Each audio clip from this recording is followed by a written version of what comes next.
Hi, everyone. We're just letting everybody come in.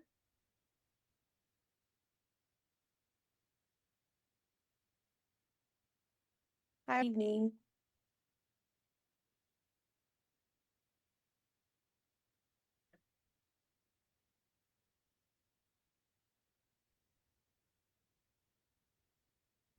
Welcome, welcome. We're going to give folks one more minute to come into the room.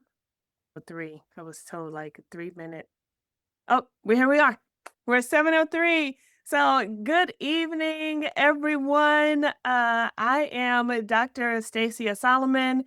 I use she, her pronouns, and I have the distinct pleasure of being one of the directors of the 6 Identity and Cultural Centers here at Duke University. I am going to now yield the mic to my esteemed colleagues and allow them to introduce themselves before we start to share our screen, which will make all of our faces really tiny. So we'll pass it over to you, Marcella. Hi, everyone. Good evening. My name is Marcela Torres Cervantes.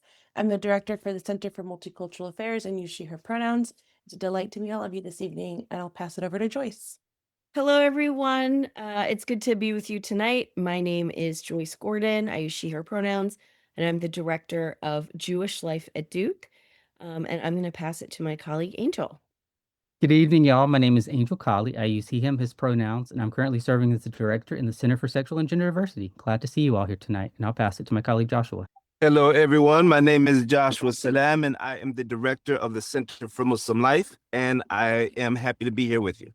All right. So I am now going to share our screen because we, of course, have something visual to share with you. All right. So we are the Identity and Cultural Centers, or if you choose to come to Duke, you will probably hear one of the many acronyms that we use here, which are the ICCs. So Identity and Cultural Centers, that's what ICC stands for. And this session is all about belonging at Duke, and we want to welcome the class of 2030. Okay. Let me advance. There we go. Okay. So for this, our session, our time together tonight, we're going to talk a bit about our collective presence and the 3 pillars that we stand on, which are advocacy, identity exploration, and community building, which are 3 pillars that we tend to lean into collectively as we welcome everyone on campus into our spaces. As I said before, all of our centers are open to everyone, regardless of your identity or what beliefs or identities you hold. We do definitely welcome any and everyone that is affiliated with Duke University to enter our spaces, to join our events, to support us in whatever ways that are meaningful to you. We'll talk a bit about opportunities for engagement as we talk about our individual centers and collectively. And there will be time for Q&A. And if you have those questions now as we're talking, go ahead and share those in the chat. We do have a few of our directors who will be responding to those as quickly as possible. And then we'll have some dedicated time at the end of our session together. And then for those of you that are able to physically join us for Blue Devil Days next week, April 16th, 17th, or 20th, we'll talk about ways where you can actually see us in real life. We will be on campus and present. And if you are able to, if you're coming to campus at any point, if you're not Blue Devil Days or other time, we'll talk about coming to our center because we are open pretty much year round. Even when the students are not in class, we are still open. So I'm going to go on to our next slide and Marcella. Hi, everyone, again. So we know that there probably isn't a chat box for you all to type in, but there is a Q&A box. So feel free to drop your questions in there and we'll be seeing them on our back end. But just so you all get a little bit familiar with a little bit of our centers and some of the logos that you'll be seeing. First up, we have our Women's Center. You'll always see their iconic W purple. Then the Mary Lou Williams Center for Black Culture here at Duke. Also very whimsical in their letters there showing up. Then we have the Center for Muslim Life with their symbolism being shown here in the blue star and different colors. CMA at the bottom left, those are actually windows representing an old version of the CMA building, but happy to show you if and when y'all are on campus with us.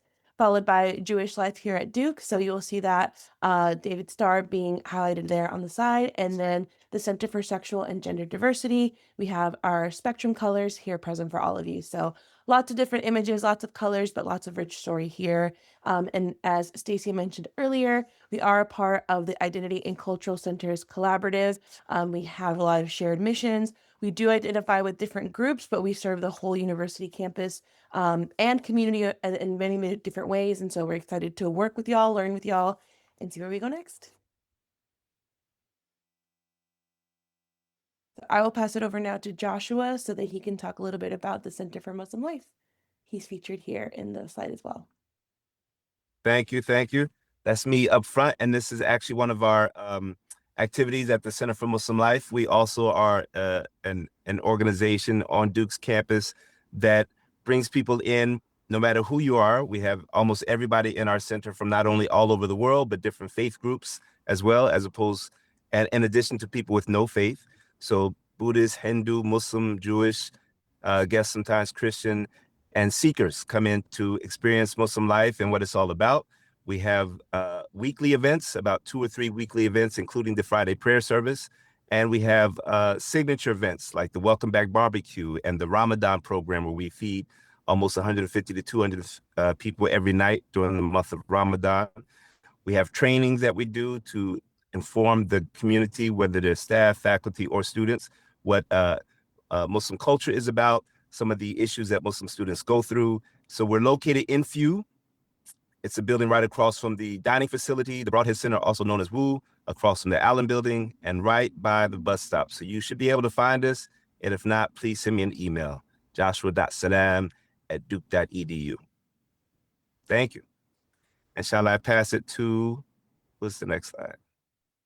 Actually, that would be There we go. Dr. Crystal George, but she is unable to attend tonight. So Dr. Crystal George, who, if you come to campus at any point, hopefully you'll have the opportunity to meet her. Definitely, if you come next week for any of the Blue Devil Days, you'll be able to see her and hopefully visit the Women's Center. So our Women's Center is an inclusive space that welcomes all women and femme-identified individuals and all the people who support them. So they do a variety of events here. Pictured are just a few of those events that they do and do so well. So the bottom picture features some students that are wearing Her Garden t-shirts, which is Her Garden is a mentor program, and I believe it's in the second year of existence here, where it exists to support students at the women of color at the undergraduate and graduate level. By pairing them with a faculty or staff mentor on campus and just helping them to navigate their way through Duke and some of the things that they experience here as women and femme-identified students. They also do a variety of tabling events. I'm not exactly sure what this event is pictured above, but I imagine it's probably one of the events where they are showcasing many of the opportunities for students to get engaged on campus, either through affiliation with academic departments or community organizations that they communicate with and serve so prominently on campus. We'll encourage you to please follow them on their Instagram. They are very active and will show you all the things that they're doing. Just today, they had a flower painting, pot painting activity where students were able to come and paint the flower pots and take the flowers in them away. So they do things such as that, in addition to many, many other things. So follow them on their Instagram. And then once you get into Duke, you will also be able to connect with them through Duke Groups, which is a Duke affiliated platform that allows you to connect with different organizations and sign up to attend various events on campus. Okay, so our next slide is the CMA. Alrighty, everyone. So like I said, my name is Marcela. What I didn't share is that I only started at Duke a couple months ago. So I consider myself to be a class of 2030 as well, because I will be a freshman this coming fall. So I'm excited to be working with all of you, but the Center for Multicultural Affairs is where students find themselves in their community. So our whole goal and vision is that it's a place for you all to come hang out, but also be a leader, be a liaison, be able to bring care with one another. And so we are a fairly new staff space, but the space has been around actually for over 50 years. So we're looking forward to expanding our current programming. Right now, we're setting up for our upcoming powwow. So if you will be here for the Blue Devil Days and Nights, that Saturday, we're inviting all of you to come see us at Penn Pavilion. There's going to be a beautiful powwow cultural celebration there for all of our Indigenous communities, as well as anyone that just wants to come and learn. It's a really great learning space if you've never had exposure to that. And then following up, we have our big graduation event. The big tagline you'll probably see that goes along with our center is for the culture, because we're here for the culture, but also for everyone's culture. So we're excited to learn about where you all come from, where your backgrounds are, and how we can best connect with you. Just to share a little bit about our newest values, we believe in accountability, authenticity, collective care, lifelong learning, and my personal favorite, zest. So our goal is when you see the CMA, you're going to feel the CMA. So we're excited to see you all and have you all join us this coming fall. And for those that will see in person, we will be in part of all the different tabling opportunities and just really looking forward to be one of your homes away from home. Thank y'all. Hello, everyone from Jewish Life at Duke. Again, my name is Joyce Gordon. I'm the director of Jewish Life at Duke.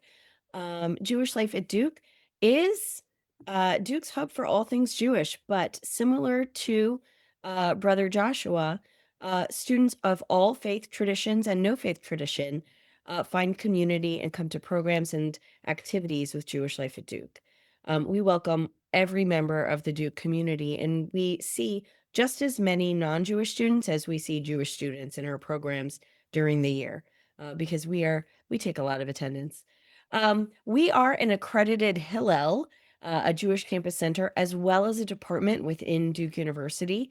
And some of the activities and programs and supports that we offer for students are kosher dining at the Freeman Center for Jewish Life, which is our building. Our building is equidistant between East Campus, where first years live. If you come to Duke, you'll be on East Campus, and you'll take the Duke bus to West Campus for class, and you'll ride right by the Freeman Center, and you can stop, and you can get out, and you can get yourself a really great sandwich, and you can keep on going straight down to West Campus. We have plenty of people that enjoy dining at the Freeman Center, kosher or not. We celebrate Jewish holidays. We're in the middle of Passover right now, with services, programs, activities, and food, and all are welcome from the entire Duke community. And we, every Friday night during the semester, celebrate Shabbat with egalitarian Jewish services and Shabbat dinner. It is a wonderful time. We have lots of social and cultural programs in addition to religious programs. We're also renowned as a place on campus with really comfy beanbags and a great study spot. So you're always welcome at the Freeman Center for Jewish Life to hang out with us at Jewish Life at Duke. Greetings from the Center for Sexual and Gender Diversity. Again, my name is Angel Colley, and I use he, him, his pronouns. At the center, we really work to create a more inclusive campus climate for students, faculty, and staff with marginalized sexual orientations, romantic orientations, gender identities, and gender expressions. And all students are welcome at everything that we do. And we do lots of advocacy, lots of education. We provide support and mentoring to our students, as well as trying to engage folks on an academic level. If you're in the Bryan Center, we're located directly adjacent to the bookstore, so we're easy to find. And we also are a great study space. We have comfortable couches. We also have some beanbags. And we have a video game system, so you're able to come in and sit back and relax and study with friends. And we hope to see you at the Blue Devil Days events, as well as some of our large events on campus. We're most proud of our Coming Out Day celebration, our Pride celebration, as well as our Lavender graduation, which is actually happening tomorrow. And then we have small scale weekly events like our Kickback Fridays, which is a place to come every Friday from 4 to 6 and engage with some kind of activity. And usually there's free food involved.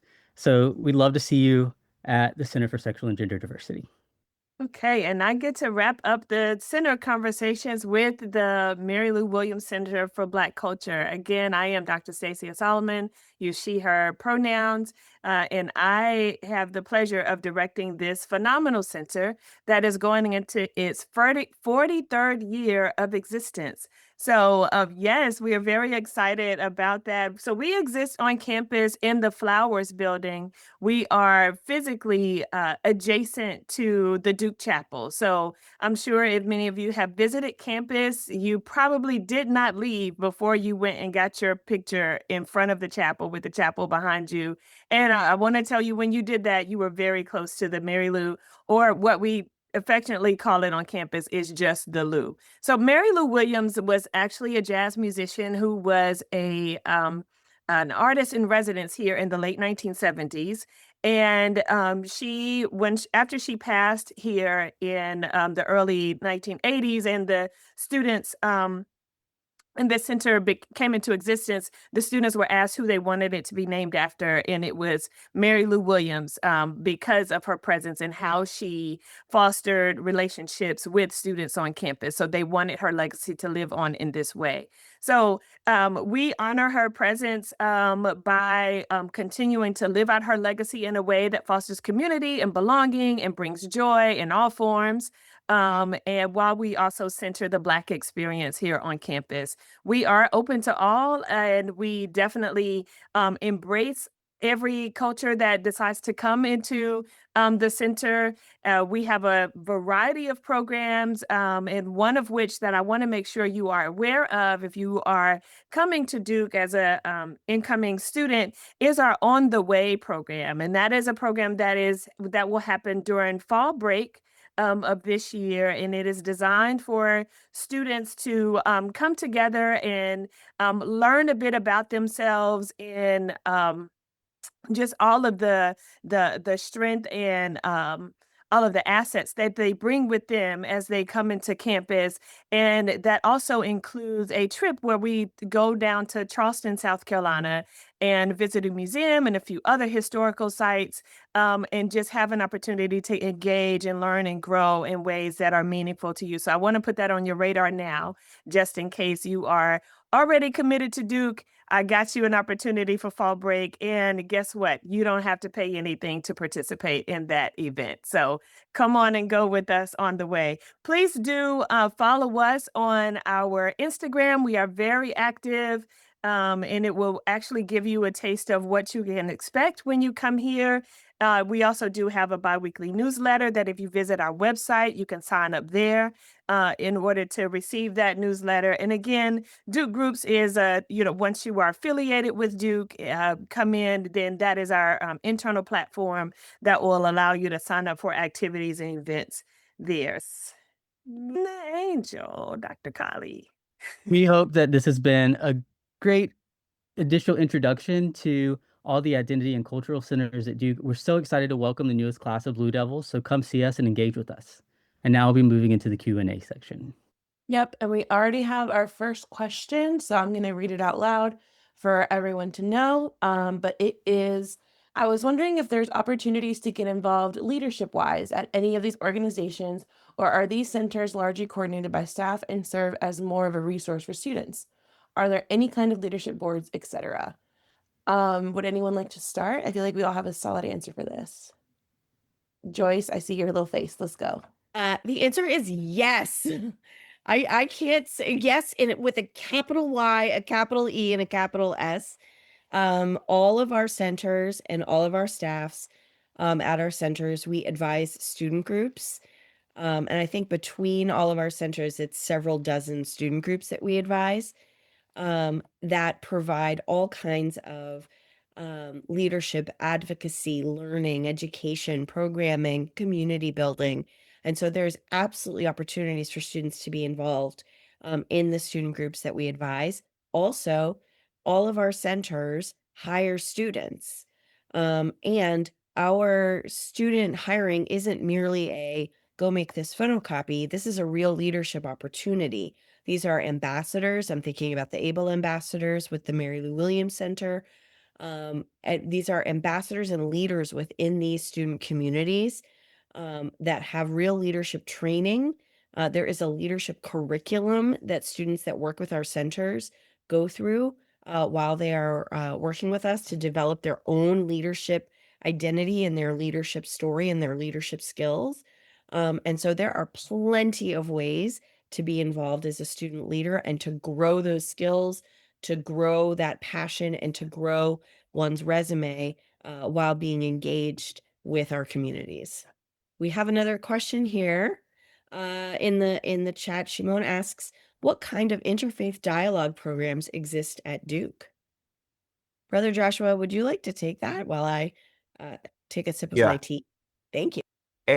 Yes, and I think it's a good bridge between the first question and this question, because I want to highlight two students who just started a program. They're first-year students, and they came onto Duke's campus and said, we don't see a lot of interfaith dialogue going on, and we want to start it. So they brought this idea to the chapel, they brought this idea to Religious Life and some other centers, and they started a newsletter to just make sure that everybody on campus is aware of things that are going on faith related, so that more students could go to this program or go to this talk. And so I think, in addition to what we provide and all the services that we provide, and a lot of people say that Duke is there's too much programming happening at Duke. Every group, every class that comes in is going to notice something that's missing, something that should have been done and hasn't been done. And Duke provides them opportunities to take leadership positions.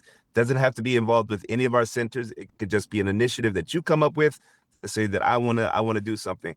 And so our I would say the staff have some interfaith conversations. There's something happening at the Carr Center later. There's the chapel puts on different things.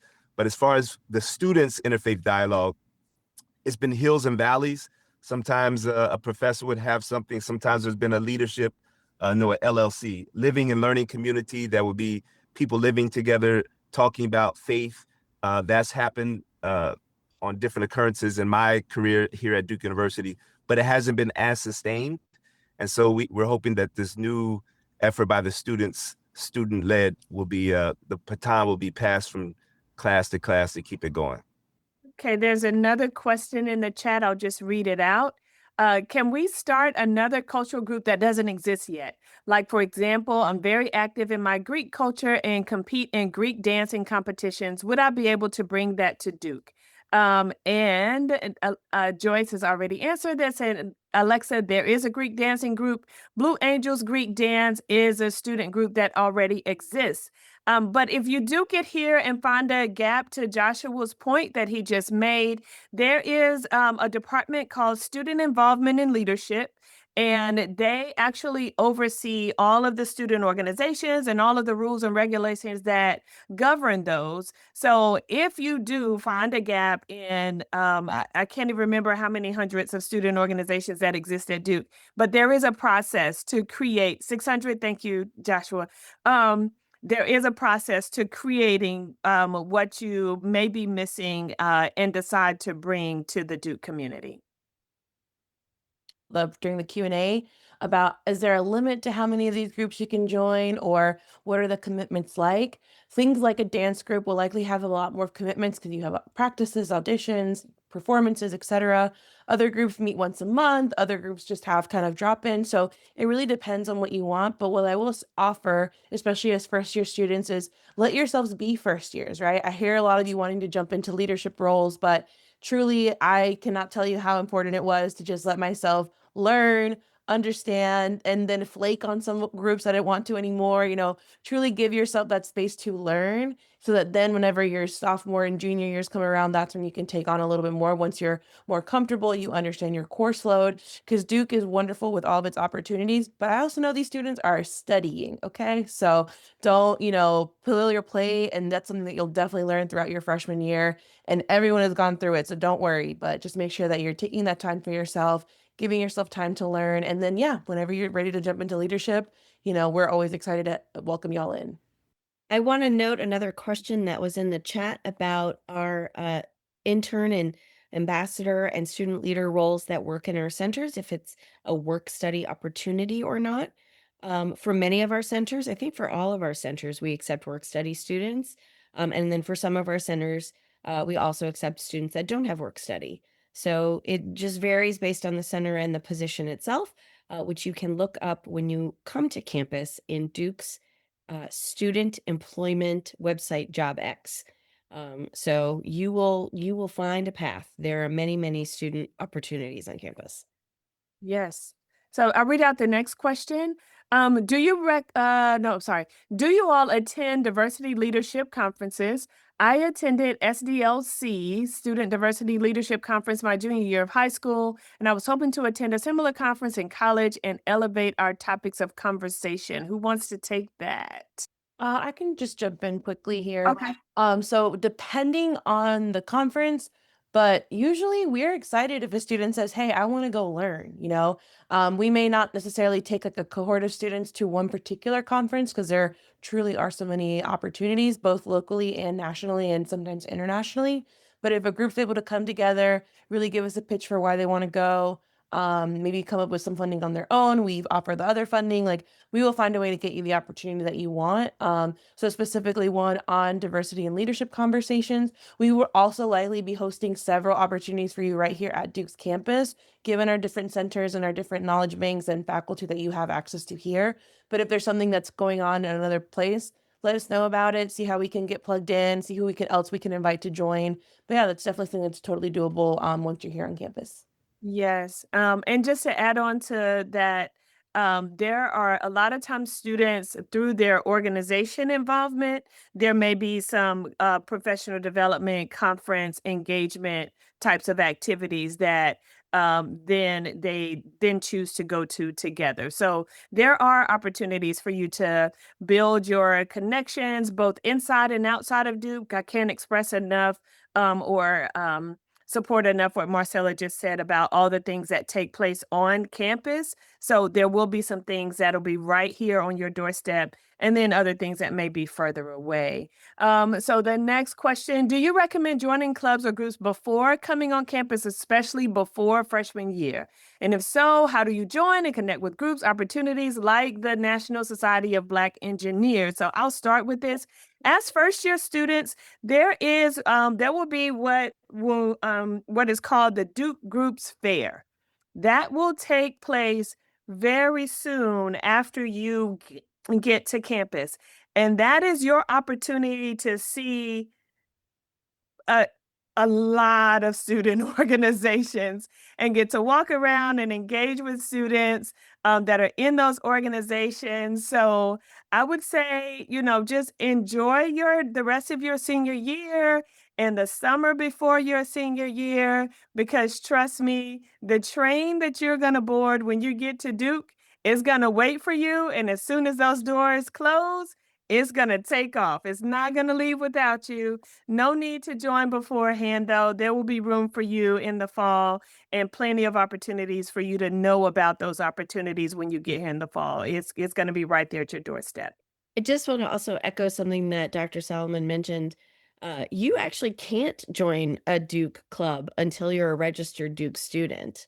So when you arrive in August and make your way through orientation, which ends with the Duke Groups Fair, that's when you'll be able to join clubs. So really just enjoy the end of your senior year and your exciting preparation time for coming to campus.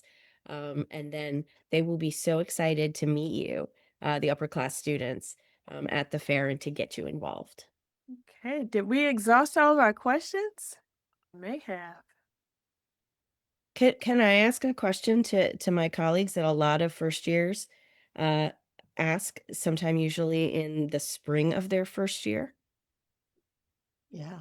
If I don't join a club, if I don't join a center in my fall semester of my first year, is it too late for me to join or participate later on? Never too late. It's never too late. You can always engage with the centers. You can always join a club. There was a group of I think juniors last year. They're seniors now, but they started an organization like late second semester their junior year or whatever, because they, after, experiencing Duke, they were like, hey, there's this thing that we want to do and we haven't found it anywhere else. So it's never too late. It's never too late. I'll also add, just from my own personal experience, I went to a private school out of state, so if that it sounds like any of you right now, I feel you. I was the only one from my high school that went to that school, so I was by myself. And I was kind of a hermit my first semester. I didn't really go out very much. But then I found a center. That's why I do the work that I do today. That really felt like home to me. Usually more so towards November, and I was like, gosh, now I have to go home and I can't hang out with these cool new people. But by my spring semester, that was like my second space. So I definitely recommend, it can be as simple as just starting to show up somewhere, saying, hi, my name is so and so. If you want to ask to chat with one of us, we're more than happy to receive you and introduce you to folks in the space. But yeah, it can be as simple as just showing up to, I want to get more involved, to, I'm having a rough time. Can I talk to you? Like, whatever that looks like, we're more than happy to be a bridge for you. And then obviously all of our wonderful student groups as well will be more peers to you as well. Okay. Someone go ahead. wanted to ask, to clarify, the ICCs are the heading for all student organizations underneath each of them. So I guess to give a little bit of a more descriptive answer, so the ICCs just describes the collective of all of our centers. Our centers are not technically like officially connected to one student group or another. They just tend to work with us, or we advise them, or we serve similar populations. So we try and make the effort to, support, moderate, whatever that looks like. So you don't necessarily have to be a part of one of our centers to be a part of the club, or vice versa, but we will likely overlap, or will be the support systems. We also tend to have resources, i.e. funding for some of these groups, which is what brings them in with us. But also we want to be present and support the work that y'all are doing. So it's kind of a back and forth, but they are not mutually exclusive. You can be a part of a club and not necessarily ever come into our offices, or back and forth, but we always love to see the overlap and the support that shows up with one another. I'll just add to that the three student groups that we advise, each one of them has the opportunity to, change and go to a faculty member or some other staff member on campus. The student group is the one who gets to decide who will be their advisor. So we're honored that, those three have chosen us. And sometimes I might be advising a student group that has nothing to do with my center. For instance, the MMA club, mixed martial arts, decided to have me as their advisor. So just know that, the power is in the students' hands. And of course, there's some perks to connecting with the centers, but it's not directly related like you think. Wow, Joshua, I just learned something. I did not know that you were advisor for the MMA club. Right. We needed an example.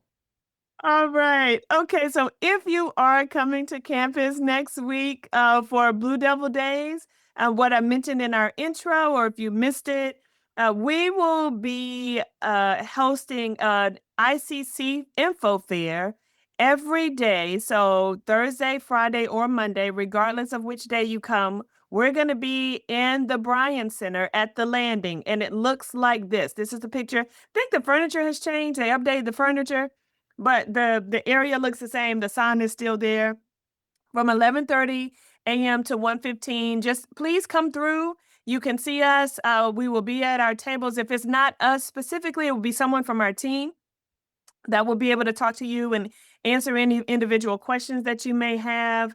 And if you decide to come and explore on campus a bit, then you can actually come to our centers. So visit our individual spaces. Most of us are located on West Campus, except for JLD, which is Jewish Life at Duke. We use a lot of acronyms. Y'all get used to it. JLD is located, as Joyce mentioned, equidistant between East Campus and West Campus, but there is a bus and the buses will be running. You can get on the bus and get off right in front of the Freeman Center, and you can walk in and have one of those delicious sandwiches or whatever you please from their menu. To help them find the landing, if they can find McDonald's, you're just 10 seconds away from the landing. So, ask somebody where that's at, you'll find it. Yes, just follow the smell of the French fries and you have found the landing. Okay. And then if you have registered to attend Blue Devil Nights, I understand that we're at capacity for those 2 days. But if you're coming on Thursday and Friday, and if you have made that registration, we're going to be excited to see you on those 2 evenings. Thursday night, there'll be activities from 5:30 to 7. On Friday night, 5:30 to 10. Unfortunately, we're unable to provide any activities on the night of the 20th. So we hope to, if you wanted to engage a bit more with our student orgs in their element, that's what that is going to provide you an opportunity to do on those 2 evenings. And we look forward to seeing you then, because we will be there too with a whole bunch of students and other colleagues as well. And that picture there is a picture of Penn Pavilion. See the Duke Chapel in the far um, corner as well. So you'll see that when you enter campus. And we just want to end with a great big old bowl of gratitude for joining and spending your time with us. Hope that this has been meaningful for you. If there are other questions that you have, then please don't hesitate to reach out to us. Real people do answer our emails. They are responding to the chats on our social media. So please, reach out on those spaces. You will get an answer from a real person. It's not a bot or anything like that.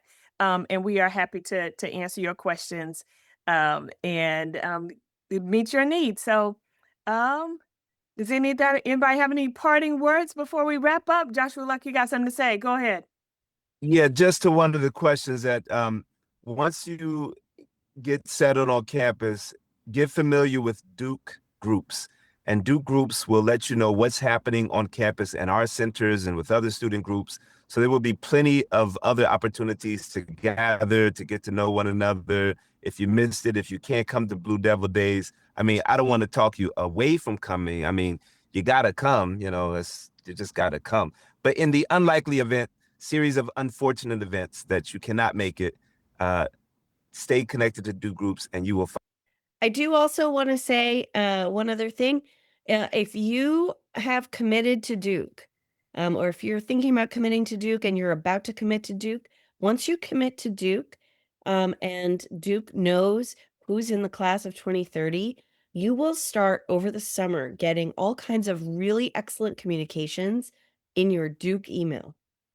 And so checking your Duke email will be really important because you will have access to a document, a website, an interactive website called the Blue Book, which gives you all kinds of information about our centers, about Duke groups, about housing, about dining, all those things. And there'll be a summer webinar series that the Office of New Student and Family Programs puts on for lots of these types of questions. So check your Duke email once you've committed to Duke pretty regularly. Duke, just like all universities, expects students to check email. So get ready to check your email and get to know all the wonderful opportunities that are ahead. That's a great point, Joyce. I once had a student tell me they check their email once a month. So I'm glad we had to have a very serious heart to heart after that. So there were 2 final questions in the chat that I will just go ahead and read. So someone asked about where they can find the recording of this call, and Stacy shared that the recording will be available along with others from the series, so that'll be available to you all. And then how long after you commit to Duke will you get your Duke email? I actually am not sure of that answer. Does anyone else know when they would get their email? I believe the deadline to commit to Duke is in the next 2 weeks, couple of weeks. It's May 1st. I believe it's May 1st is that. Yeah. Or email in May. They're very quick to create an email for you. There are some things that you have to do to get it, so make sure. Oh, and then someone asked again, where can they find these recordings? So Stacey, if you want to reshare that. Yeah. So if where this is a series, this is one in a series of recordings. So all of them will be made available probably the same place where you registered for this. And it may not be until they're all done. I'm not sure. We're not managing that portion of it. It may be available tomorrow. I'm not really sure, but I know that they're recording it and it will be available very soon.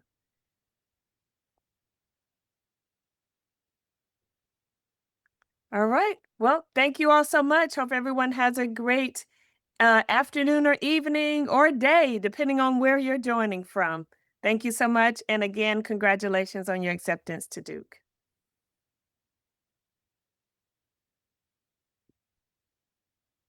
Welcome, everyone.